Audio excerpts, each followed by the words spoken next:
if you're new to my presentations and we haven't had a chance to meet in person yet, we're going to cover a lot of ground today, right? So you're going to get the ability at the end to download this presentation. So just sit back and kind of vibe with me today, right? Just listen, just follow along. And if you have any questions, you're also going to have my contact information. So no pressure. This should be a great 45 minutes. And again, as Keith was saying, you have the ability to unmute yourself and raise your hand, right? So either one of those things work. Don't let me talk too crazy for too long if you have a question. So let's talk about telling stories, right? This is one of my favorite pictures. This actually is not my dog, by the way. This is not Juno. But, there are a lot of situations where, a picture really is worth 1,000 words. You look at what's going on here with Stella on the right, and that's unstable Mabel, actually, in that picture. That's who that lab is, right? But we don't get an opportunity with our brands to really have something this direct or this overt that's actually this good, right? I don't need to tell you anything about what's going on in that picture. It tells the entire story. But here's the good news. For all the other times that we have to tell stories and we don't have that picture, this is what we're here for today, right? So as Keith said, my name is Mo Thomasos. I am a brand distiller and a storyteller, really cleverly disguised as a CMO and marketing strategist. That's a picture of half of my head. I actually have both sides today. Off to the right is my brand that I started roughly 25 years ago. It's called Rogue Inc. But today I join you as a part of the guild, which includes a couple other gentlemen. You got to meet Keith, a couple other gentlemen that I have totally fallen in love with. That sounded weird in my head, sounded even weirder to say it. These guys are spectacular, right? Keith is one of the best digital strategists I've ever come across. He owns the digital footprints. Bobby Crumpton is the newest member to me of this group, and Bobby is astounding. He and I thought we did the same thing until I heard Bobby actually describe his background and kind of clue me in, give me some knowledge. And he is the best go-to-market strategist I have ever crossed paths with. So what this does is it brings together these organizations, and it brings together three really very different thinkers, but we all have one charter, right? We are here to help organizations move forward, and we're here to really help you kind of square your shoulders to life post-COVID, right? Like this is kind of what we're facing. The picture on the bottom right is actually where I live now. So Keith mentioned, I'm from Atlanta. I got a little choked up, you can tell, with some of the voices again, right?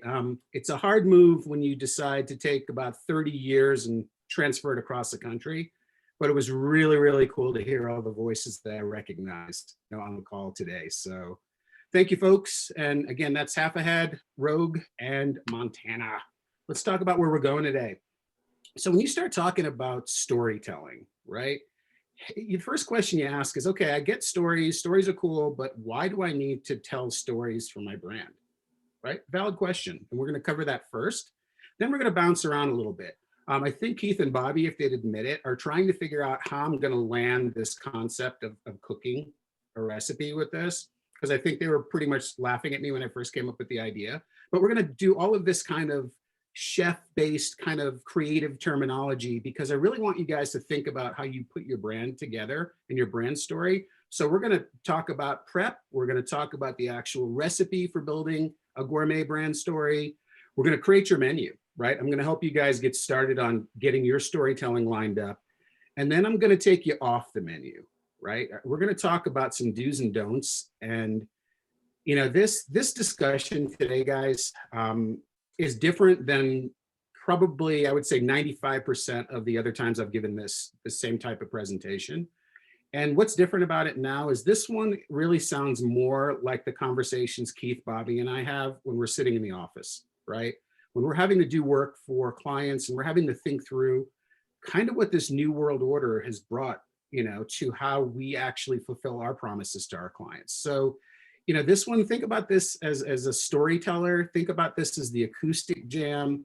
So again, raise your hands, unmute yourself, don't let a concept go by, and don't linger on a thought if it's something you want to share. And we're off. Okay, guys, let's talk about why stories matter, right? Pretty easy. The first few bullets on this, to connect and make emotional bonds, that should be enough, right? When you really think about it, it should be enough to justify committing to understanding, the right way to tell a story. But that's not enough when we start talking about our businesses and our brands, right? Every now and then you get lucky enough to have you be really embedded in your brand so that your story kind of dovetails into your brand story. And it's a really cool thing. It creates like a really cool, synergy. In situations where that's not the case, though, there's really practical matters for why storytelling matters, right? The first one I always talk about is competitive advantage. When people clearly understand what you're about and the value you provide to them, it puts everybody else that competes against you on notice, right? It puts them in a position where they're at a real disadvantage. And we'll talk a little bit more, throughout the presentation about how that happens.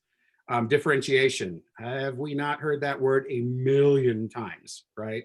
I know Michelle and Mary and the folks back in Georgia have heard me present about differentiation probably for what, 5, 6 years now. So it's the same concept, guys, but it's going to have a little bit of a different application because of that next bullet, right?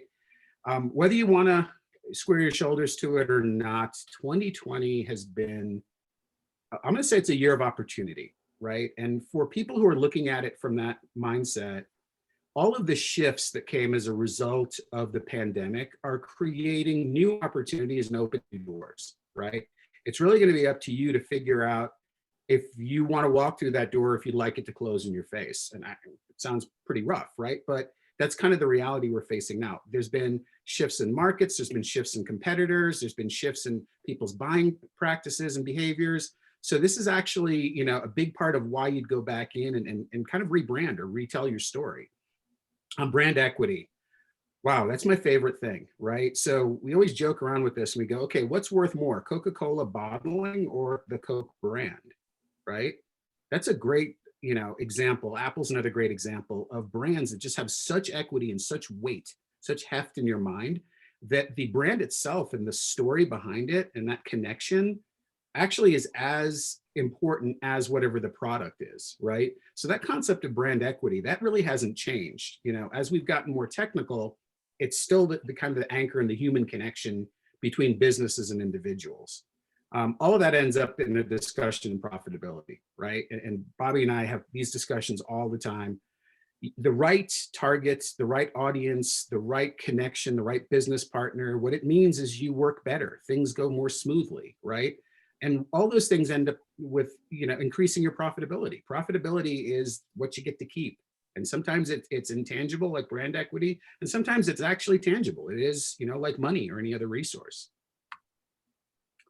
So this is the part that anybody that knows me knew was coming. Once we get past all those tangible things, I'm just going to tell you guys, I work with a lot of folks and have a lot of discussions that are storytelling discussions.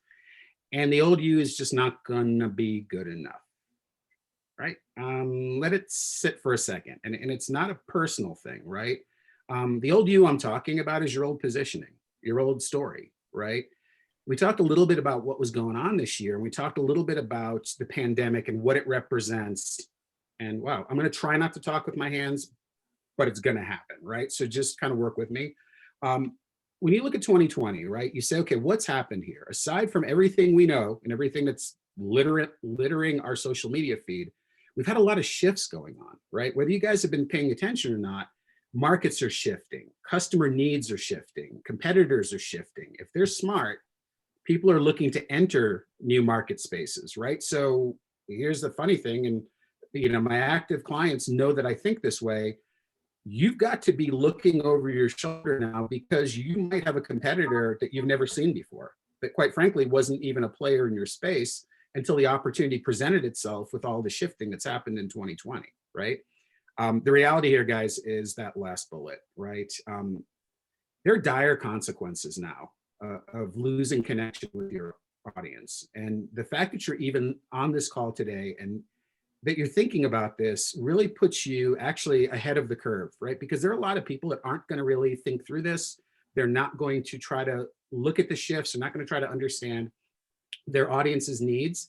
And they're already behind the 8 ball. And you know what, guys, are going to fail, right? This is the new world, right? This is the new reality we face.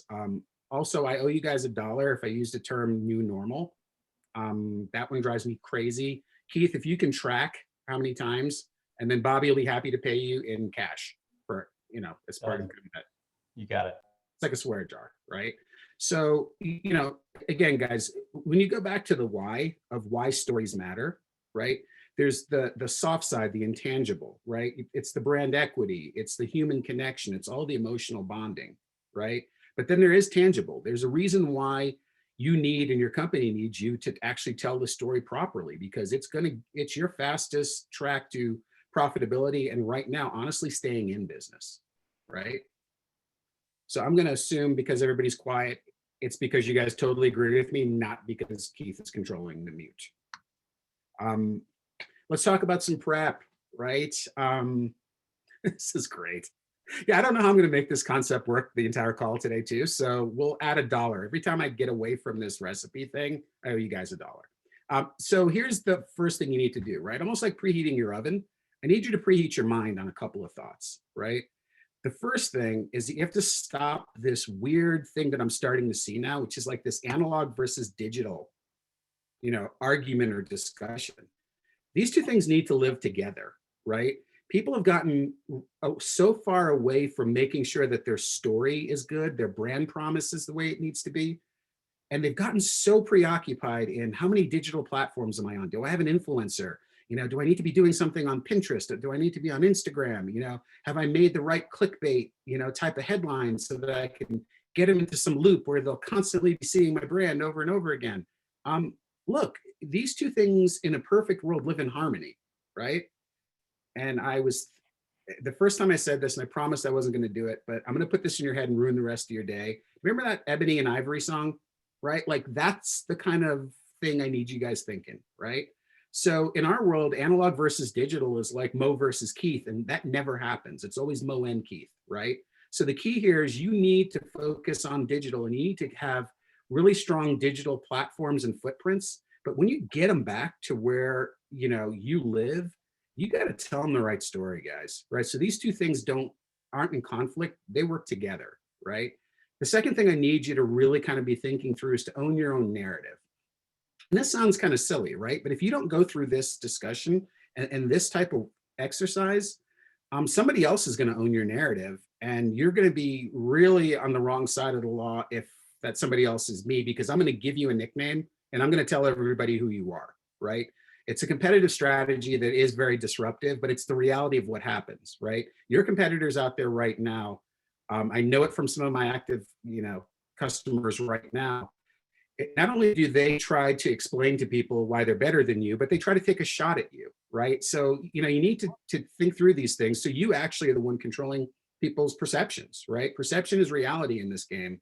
So you need to own that, own your own narrative.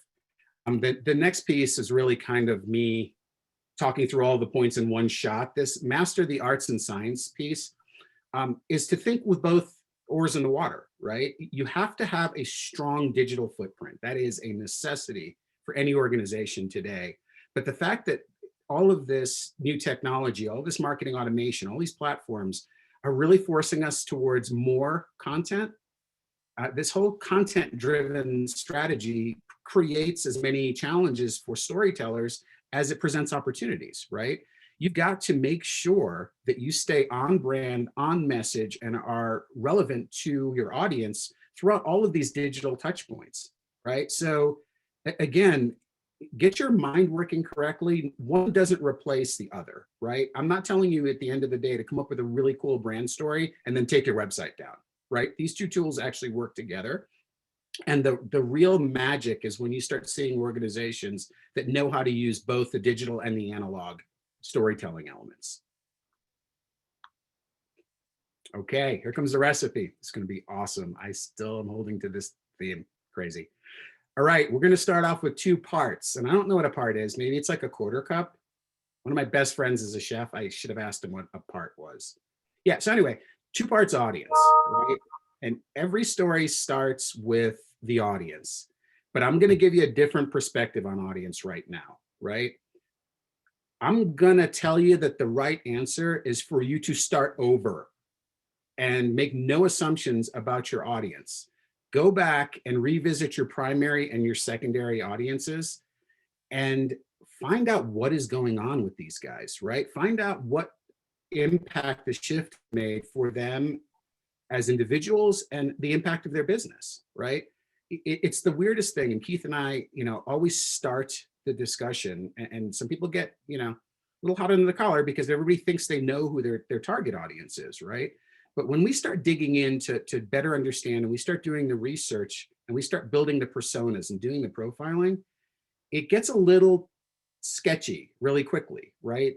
People make a lot of assumptions. They don't engage people. They don't ask questions, right?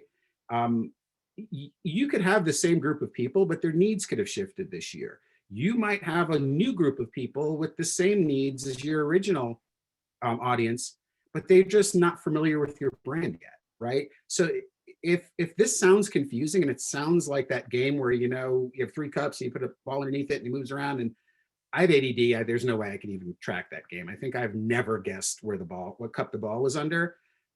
But it's kind of that same thing with this, guys. If you make the assumption walking in that your audience is the same as, this time, in 2019, I'm going to tell you, you're probably wrong, right? And it's time to take a step back, and it's time to reconnect with those people, understand how they feel, and understand how those feelings are impacting how they make decisions for their business, right? Make sense?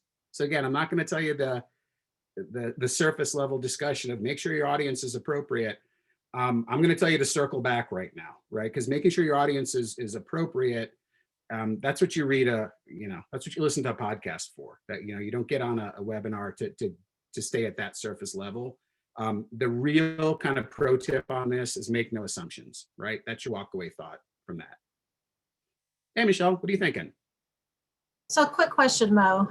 When you say start over, with our current group of clients, so our parents in the childcare industry, are you saying to restart our story, to kind of fill in the blanks for anybody that is brand new that we may have missed from the first time we've told our story, or are we creating new stories? So help me.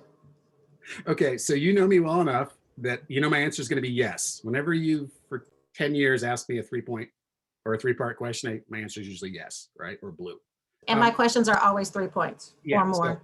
So here we are, right? So when we're talking about this, so the answer is yes, but looping back to this one specifically, my start over is really based on your connection and understanding of your audience. So in your case, parents, right? Reconnect with them. You're one of the best in the business at this. So chances are you really never lost that connection, but it's time to kind of go back and look, and especially in the childcare industry, there are different opportunities that are going to come with the fact that different markets and different companies have either closed or reopened. So the kind of terrain or the territory of which your people make decisions on is so all over the board that's my start over, right? Not necessarily dump and retell your story, but start over with that relationship building that sounds like the conversations we'd usually have on tours, right? Where you're trying to understand what their specific situation is, and you're trying to problem solve for them. You're trying to match why you're a good fit for them. Does that make sense? That's the start over. Got it. Makes sense. Thank you. Cool. Everybody else okay? Can I keep going? Sarah, what are you thinking?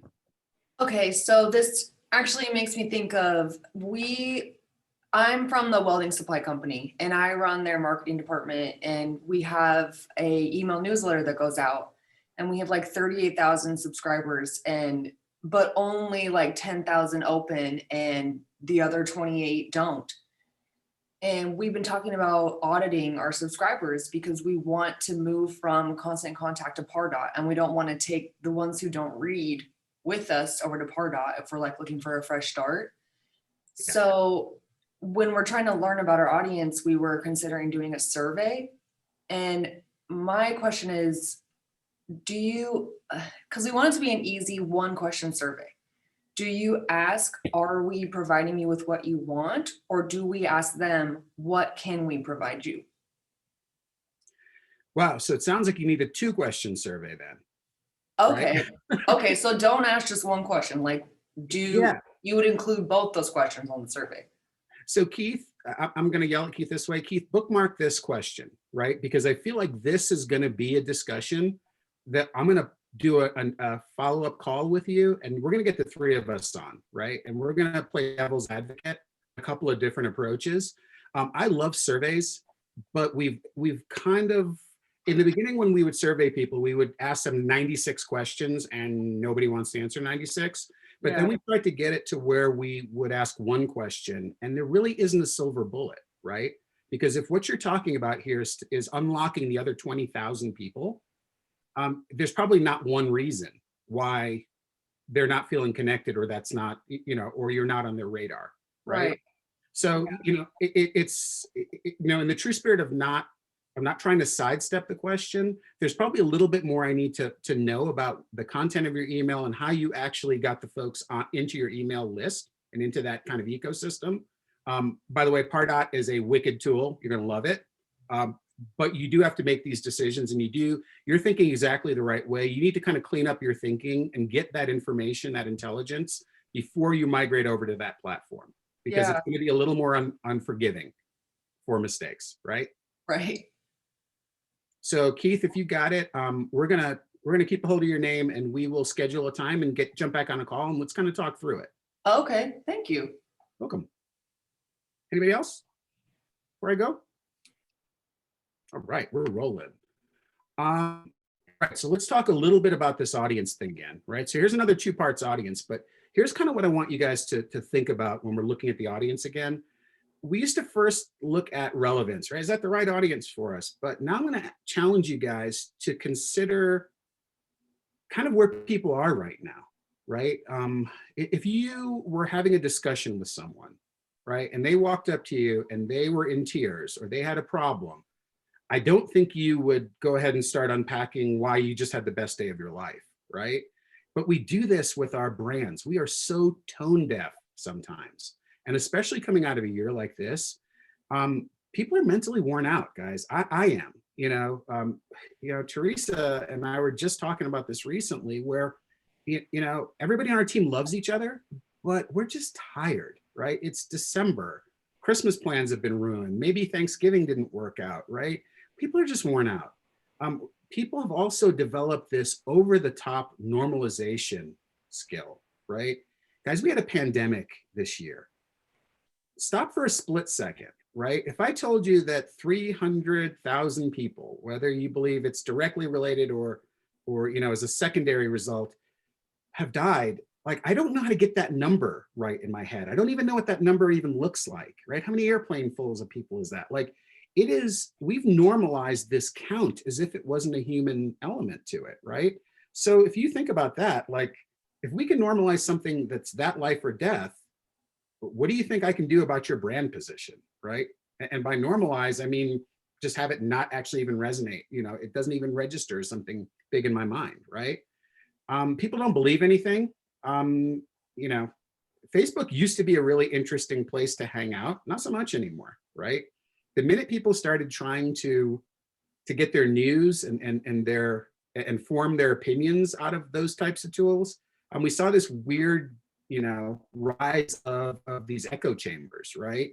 Which changed people's belief and then in turn changed their behaviors, right? So I think as you look at this, right, as you go back and you start looking at these conversations and getting to know your audience again, and doing surveys and picking up the phone and having these conversations, right? The first question is, are you guys okay? Are you okay? And that's one of the most human moments. The only thing that tops that is when you ask somebody if they need help, right? Like that's the only other thing that can get to somebody's attention that quickly. Did I see a hand go up? Michael, was that you? You did. What you got? Hey, thank you, Mo. It's great to meet you guys again. Bobby's been writing me for about a month, and I got to pop on here with you guys. So I said, yeah, I'm going to do that. I want to emphasize a point you're making to the audience. I've been running an international law firm for 32 years. Okay, so there's not much I haven't seen. And I've also created a new e-course company. And one thing that I would tell the audience is what you're talking about on this slide right here is really true. People are worn out. I think we all know that. But the one way you get around this is you let people know you respect their time. And so what I mean by that is The internet is full. I don't do any Facebook, anything, zero. I'm all about LinkedIn education and higher level stuff. Okay, but I'll tell you that I don't make anybody give me their email until they've watched 5 or 6 videos that I produced. Because if you ask people for their email and all their credit card, all that information, we're sick of it. Okay, if you're going to create a site, you want people to respect you, earn it. Earn their respect. How do you do that? You give them away the stuff that tells them who you are. What is your brand? What do you want them to really understand? You're not charging them. You're not asking them for anything. Just watch this. Here, I'll prove to you I'm the right guy for you. I have tremendous success in this because people that actually go and look at a site that I create, they're like, well, okay, Mike's the guy. I guess I click on now and I want to see stuff. Because otherwise you're just everybody else. Click on here and I'll tell you how great I am. No, just watch it. You'll get it. And if you don't get it, I'm the wrong person for you. So I don't want your email. I don't want your information. I mean, I'm like that because everybody else is like, give me all the information. The more downline you have, the better. It's so not true. It's what's in the downline that matters. Anyway, thanks, man. Yeah, no, thanks for chiming in on that, right? Because you touched on a couple things here. And if you want to see Keith get sideways, ask him for information that he thinks you haven't earned yet. Right. It's like one of my favorite topics to make him lose his mind is when you get on something and you have to fill out information that shouldn't even be relevant for your level of interest. And the other piece here too is, guys, look, we still have to do the very human thing of respecting people and honestly earning it, right? I'm going to talk about earning trust. I don't know if it's on the next slide or the one after, but this is still what we're in the business of doing, right? Like we're not in the business of whatever our vocation is, right? Or what our company does. We're in the business of building relationships. And if that really is your primary concern, that trust mark and earning that next level of connection or that next level of information is really the goal, right? You're moving people through a process. I heard it best described, as if at the end of a first date, you probably wouldn't ask somebody to marry you, right? Or this is the relationship tip part, Keith, that we were talking about. Here's your relationship tip of the day, and it's free. Don't ask somebody to marry you after the first date. Does not work. And if you're on the other side of that person crazy, walk, right? Get out of Dodge quickly. But the reality here is, guys, we're building steps towards a trusted relationship, right? So that's where the respect comes in again, that was, we were just discussing. By reconnecting with this audience and making sure they're okay and making sure and understanding how things have changed for them, you show them the ultimate respect because you make no assumptions in the fact that you're willing to earn that relationship, right? So that made sense in my head. It sounded like great words. If that didn't come out right, either raise your hand or I'll put as many words as possible between now and that last thought. Ooh, here's my favorite thing. This is your pro tip. I lied when I said the other tip was the pro tip, right? We are dealing in truths and trust. I can't say that fast, right? But let me tell you the difference between a fact and truths, right? A fact is what happened, right? So it's an interesting thing, and we're not going to argue about facts and wrong data and all that, right? A fact is something that has happened, and the truth is actually what it meant to the people who engaged it, right? So here's an example of it. When you start looking at things like the numbers of companies that have closed this year, right? Bobby and Keith, I'm sorry, but my other best friend owns a restaurant in Red Lodge. And he's not only an inspiration for me, but he's also kind of a check down for me too, right? Because he speaks in truths. Like I've never met anybody quite like that, right? Where basically he makes the connection that says, I can look at the statistic that is the unemployment rate right now, right? And that's a fact. But the truth can be very different to a different individual based on the fact that you might have lost your job, right? So when you really think about it, you don't want to be the purveyor or the dealer of facts. What you want to be able to do is to turn those facts into the human connection that your audience is trying to make. And that will actually reveal truths for this market, right?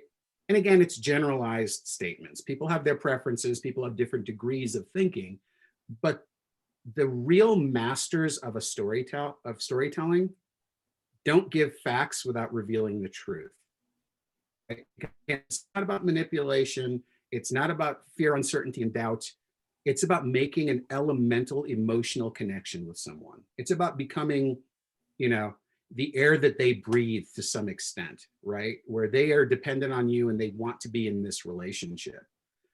We were just talking about it a slide ago, right?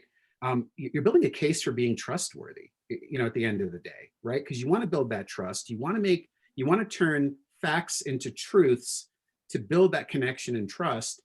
And then you want to be smart enough to take a look at other trusted partners or people or ecosystems. And let's add this back to the conversation that you're going to have with your folks as you kind of revisit what's going on in their world, right?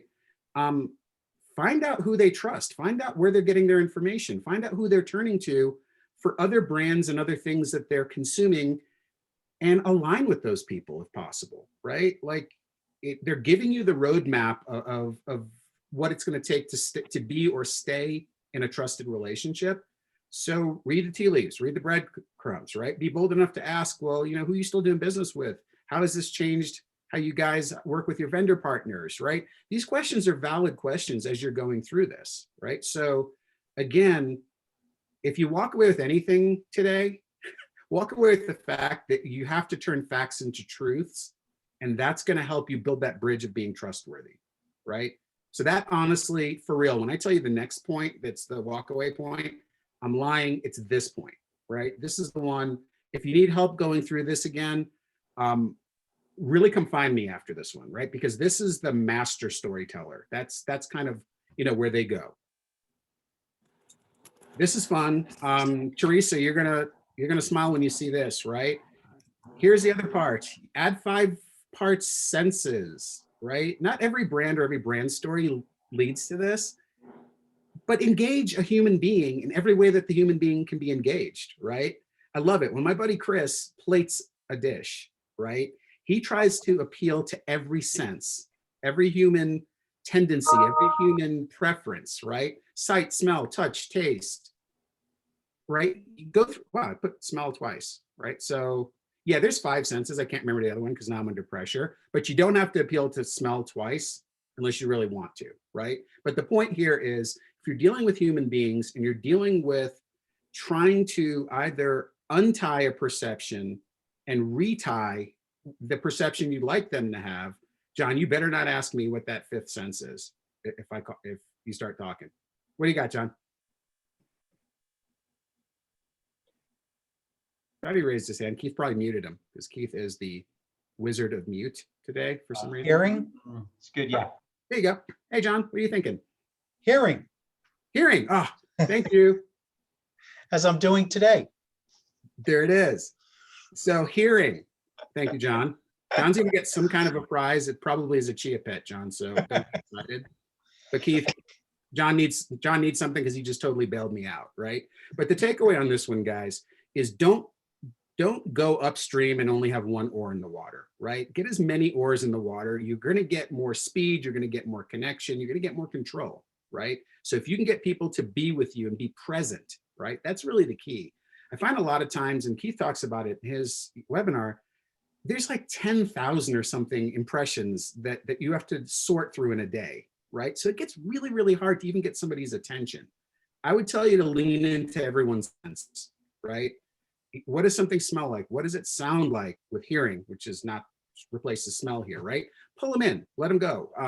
Michelle and the rest of the childcare folks, we know this too. One of the first things we talk about when you're showing somebody a center is when they walk in, it better not smell like 250 kids are here, right? Like it sets the tone, and it sets anything that happens after that is just a consequence of that one moment, right? So again, these things, if you don't want to use them proactively, at least be aware of them so that they don't come back to bite you.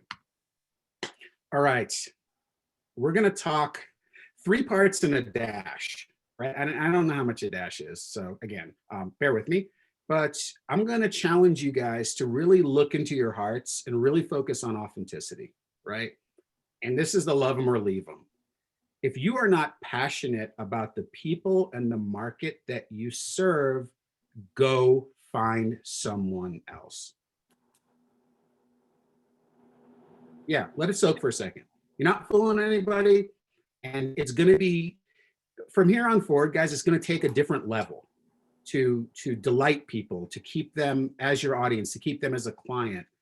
I've had the misfortune over my career of having worked alongside some folks that really weren't passionate about the people they served. And you know what? It shows. It shows, right? You're not going to be as engaging. Your brand is not going to get a chance to spread its wings and fly and service and interact with people on all the subtle and intangible levels if you honestly don't care about the people you serve. And I'm sorry, think about going to, like, what's the difference between a cocktail party where you don't know anybody and there's really no strategic value in it versus going to hang out and having a beer with a couple of your friends, right? I mean, think about how you present yourself, think about how present you are in those moments. And there's no wiggle on this one. This isn't a pro tip, but this is a kind of call you out. This is the time to reset your audience and reset your target market if your heart isn't into it, right? Break up, move on. Inspiration and creativity. This is a cool thing. As I said, the oddest thing is my best friend that's not Keith or Bobby is a chef. And for some reason, when I look back through like kind of all my friends for years, they're chefs. It's the craziest thing. And when I get into funk creatively, I watch Chef's Table. It's just incredible storytelling, right? Look outside your industry to find something that inspires you, right? To find someone who is a storyteller. It might be a musician. It could be a poet. It could be, an artist, pottery, right? One of my friends is on the call today. It has been, gosh, how long, Tiffany, have we known each other? A really long time, right? Her pottery, I love it. Like, I can't wait till she posts because I'm like, okay, what'd she do? What'd she do? What's going on here, right? And I look at the colors, I look at the shapes, I look at the textures, and it kind of informs, first of all, iron sharpens iron, right? But it kind of informs my thinking and my creativity that I have to bring elements from outside my industry and use those within whatever industry that I'm working to try to position or try to vocalize, right? It's a big deal. And that's what innovation looks like, quite frankly, right? Because the last bullet is stop copying other people. It drives me crazy, It's one thing to benchmark something, right? It's another thing to copy somebody, right? You've got to figure out how to tie together the right connections with your audience and position yourself. Don't worry about what anybody else is doing. If you do a good enough job of it, no one else is going to matter in that discussion, right? So I don't think there's probably going to be, unless somebody just wants to agree, the love them or leave them and the don't copy people, not much of an argument there, right? I don't think there's any secret there. I'm going to catch my breath for a second and I'm going to have a drink of water before I jump into telling you how you actually cook a brand story. And I'm going to share with you my favorite framework, right? Which is also going to close out our presentation in probably about 10 minutes. Is everybody okay before I move forward? Any questions, thoughts? Feel free to keep putting them in the chat window. And some of you are chatting and marking it to go just to panelists. You're welcome to put it out to the group too. And there's some incredible people that are on this call and want to make sure we're leveraging everybody's insights. And I think I saw Tiffany raise her hand. Is that you, Tiff? Yeah, I just wanted to add, I know a chef and I've heard him say, it just takes a minute to make it nice. And I really have used that with like promoting my yoga and my pottery. And I feel like that really can tie into this in the sense of like, it just takes a minute to make it nice, to make it engageable. Oh, that's a good principle, right? Like, think about it. You know what it speaks to too, guys?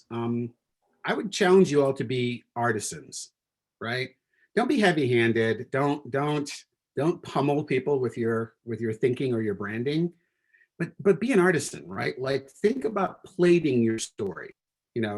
When a meal is brought out to you at a restaurant, right? The difference between a good first impression and a bad one is usually how the meal is plated, right? I used to think it didn't matter, but it kind of does, right? It kind of really does. So I love what Tiff is saying there. Take that extra minute and look at it differently. Frame your story. Here's the other thing too, pay attention to your story when you're talking, right? Like it'll be in the do's and don'ts, so it's coming up, but don't worry about it. But I'm gonna share with you guys what I think is the second pro tip behind truth, facts becoming truths. Have a plan of attack. And this is not easy to do, right? This isn't the traditional elevator pitch that we learned back in, college and high school of, you got 3 floors, throw out as many points as you can to somebody so they can try to make some connection with you. That doesn't work anymore, right? Like that ship sailed a real long time ago. So I'm going to share with you one of my favorite frameworks and strategies for building brand stories. And this is no joke. This book sits on the corner of my desk, like, so I don't forget, right? I think Donald Miller is, well, I don't think he's way more successful than I am, but I think I've probably sold, at least a third of his books, I feel, because anytime you talk to me about brand stories and making sure that you have a clear and concise brand platform and position, I talk about building a story brand, right? So I'm going to introduce to you a little bit more of what this framework actually represents. And this is the book. Go get this book. Like seriously, like I didn't write it. I don't get any money off of this. This book will change how you position your brand, how you think about telling stories. And it's been the best combination to me of concept and actual execution that I've seen in the 30 years that I've been doing this kind of strategy work, right? The thing that he does, and the thing that he does a really great job of, is this story brand framework, right? The premise behind the book, right? And this is probably the shortest, almost heavy-handed version of telling what story branding is about. It basically says if you want to connect to human beings, you need to do it in a story form, because that has transcended generation after generation. And it's a way that people can process information and build these connections and get a clear understanding of what you represent and how what you represent benefits them, right? So this principle of building a story brand says, hey, you know what? Guess what? You're not even the hero, right? You're not the hero. This is not about you. They're the hero. You are at best the Sherpa. You are at best Yoda, right? They are Luke Skywalker. They are the mountain climber. We as storytellers and communicators and brand directors, we have to focus on them, and they are the hero, right? So we need to understand what they want, right? We need to understand the problem that they have. We need to understand that problem on 3 levels, right? The external problem, which is what they're coming to you for. Hey, I need help with this. Hey, I need to purchase this, right? That's the easiest one to identify. So don't feel really great if you kind of go, yeah, I know what they need, what help they need from me. The next 2 are the ones that are the real killers, right? What internal problem are they trying to solve, right? Are they trying to solve a problem because, they're trying to build some social or political capital internally, or they're feeling insecure about their job?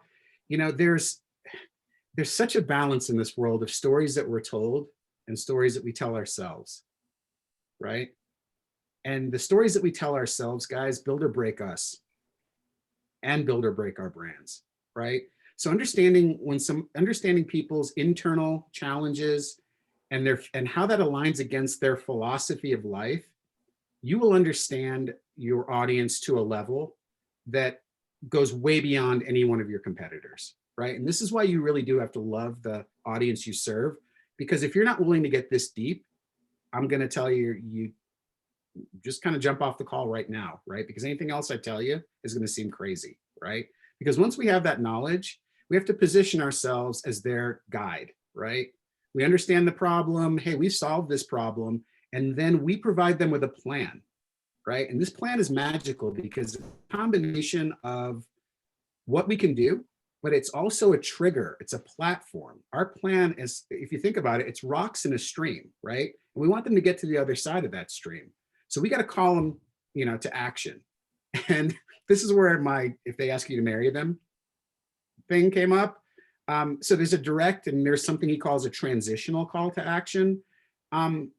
Don't be the one to ask someone to marry you after the first date. Those are great stories to tell. They also were the beginnings of every creepy story I've ever heard. Ask for the next date, right? Which is the transitional close, right? Or the transitional call to action. So as you're kind of building this narrative, you see how it starts looping now, right? You understand who they are, you're trying to solve their problems, you understand it, they understand that you feel for them and that you are an authority to solve that problem. Then you get to give them the plan and call them to action, right?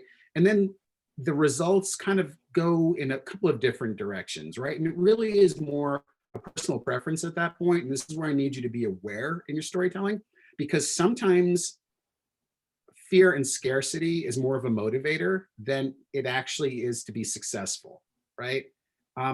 Here's your little bit of insight into me. I grew up like with a really, really strong sense of fear of failure, right? Like if I wanted something, I was more relieved that I didn't lose at times, right? And it sounds like a really weird posture, but it's hard. Our world is really competitive, right? We, from the time we're this big, right, are taught to go out there and grab the world by the throat and win and win and win. And it's just not practical. It doesn't work, right? So just understand when you're talking about the result that comes out of this, when you're using these story brand platforms, you're really having to dial back into the fact that some of these things look like success at a surface level. Some of these things look like avoidance of failure, right? And when you get to that point, coming out of that panel, there should be some transformation, right? You go from one position to another position, right? So if you haven't figured this out yet, this isn't easy to do, right? This is why this guy, Donald Miller, has like all of these different podcasts and online help tools and all of these different tutorials. And I think he actually has classes now too, where you can become StoryBrand certified. That's really kind of cool if that matters to your organization, right? But again, because you want to make sure that you've got all of these different bases covered, and you want to make sure that you're telling as complete of a brand story as you can, this type of a framework really is your best friend, because unless someone is using a similar platform, you're going to find that your stories sometimes just ramble, right? They really don't address an issue. You're kind of trying to pick your way through a conversation to figure out what's going to actually, resonate with that person. Don't just do the homework, right? And understanding this framework and putting this framework into action as you're working through building your brand story is actually really going to pay off in huge dividends. And I don't have a client that I haven't walked through this process. So any thoughts or questions before I move to the next slide? Have you guys heard about this story branding piece? Have you used it? Does it sound crazy? Are you ready to quit? Oh, I put a note in the chat and just want to make sure if you're not following along in the chat, everybody knows that we can send you out just a little PDF with story brand framework and the example of the e-bike company that Donald likes to take people through. So we're more than happy to do that. Just put your name in the chat or send us a note afterwards. We can send that to you. It's not part of the formal handout for today, but we'd love to send it. And then Mo, time check, we got 2-3 minutes left. And I'm just going to make you really push hard to close up, but I've got 1.5 more slides, guys. And I think I've already kind of really touched on these points. Let's talk about off the menu. What do you do? What's the right thing to do at this point? Get some help, right? Whether that's me or anyone else, it's an essential piece of your messaging now, right? Refine it. It's a living, breathing thing. Refine it, repeat it, practice it, teach it, preach it to your people, right? And childcare knows what I'm talking about it with this. We would go through and do these positioning statements, and we would train everybody in the building. And the one person we didn't train was always the person that answered the phone for whatever reason. They were standing next to it and they'd be like, hello, and they'd break the brand in one shot, right? The do here, guys, is if you can't do this yourself, go get some help to do it. As far as the don'ts are concerned, I'm going to tell you, I'm going to focus on one thing here, and I'm going to take about 20 seconds to tell you. In the line of this preparation of a meal, don't over season your brand story, right? Don't create too much fear, uncertainty, and doubt. Don't put forward too many consequences of lack of action. You're not into fear mongering. You're not trying to create a manipulative engagement here, right? That's driven by scarcity or fear. That's the tools of a transactional relationship, not a really bonded, emotionally connected relationship, right? So that's the big takeaway here is, it's like, look, don't put too much salt in your food. And somewhere my mom's going, I didn't oversalt my food. Yes, you did, Pearl. You put way too much salt in some of your curry. And that's the reality, right? It breaks the brand, it breaks your story. So guys, this is about as quickly as I can take you through, this level of an overview. And Keith is going to help us close up a little bit here. And I think Bobby's actually going to speak in for a quick second too. But one thing I want to let you guys know is I'm not going to leave you in the lurch on this, right? Keith is going to tell you about how to do it. But the first 5 folks that actually respond, I'm going to do a pro bono 1-hour session and introduce in more detail the story brand framework, and then help you start that process of framing up your brand story, right? There's a little bit of intuitive thinking that needs to go into this to actually drill down to the real essential elements of doing the story, and I'll be happy to help you guys with that. All right, Keith, I'm tired. You did a great job as expected, Mo. Thank you for taking us into the kitchen. I feel like this was a Food Network show that is in the making. So stay tuned for that. But if you go to, I'll put it in the chat, spacemonkeypartners.com or spacemonkey.partners, and put the / of handout on there. So you'll see it right there. You can just go through, we did this last time too, but we'll email you a copy of today's handout. And also there's a couple of quick questions in there. One of which is if you want to take advantage of that free baking session, if you will, with Mo in his branding kitchen, he will be more than happy to spend an hour with the first 5 who respond, which if you were at the last webinar, you'll know why I threw that line on there. Next webinar, this is a part of a series that we've started to do. We're going to change up the format next time. And so we have a couple of questions that we've thrown out in that link I sent out. So if you take just a minute to let us know what, if anything, you would like to hear from us next time, we'd love to keep having you on there. Love the engagement and appreciated that very much. And then finally, just the 30-second plug about Space Monkeys. So we have a philosophy that actually embraces kind of both the art, which is what Mo talked about, and the science, which is what I talked about last time, of achieving growth. And our mission is to design rockets, whether that's messaging and brands or even product launches that achieve that desired or highest possible orbit. And in our experience, unfortunately, too many of those spaceships blow up on the launch pad or end up having to glide back down. So if you have a critical mission, higher orbit goal, we'd love to give you time as well. And just get to know you a little bit. It would be a privilege to absolutely do that. So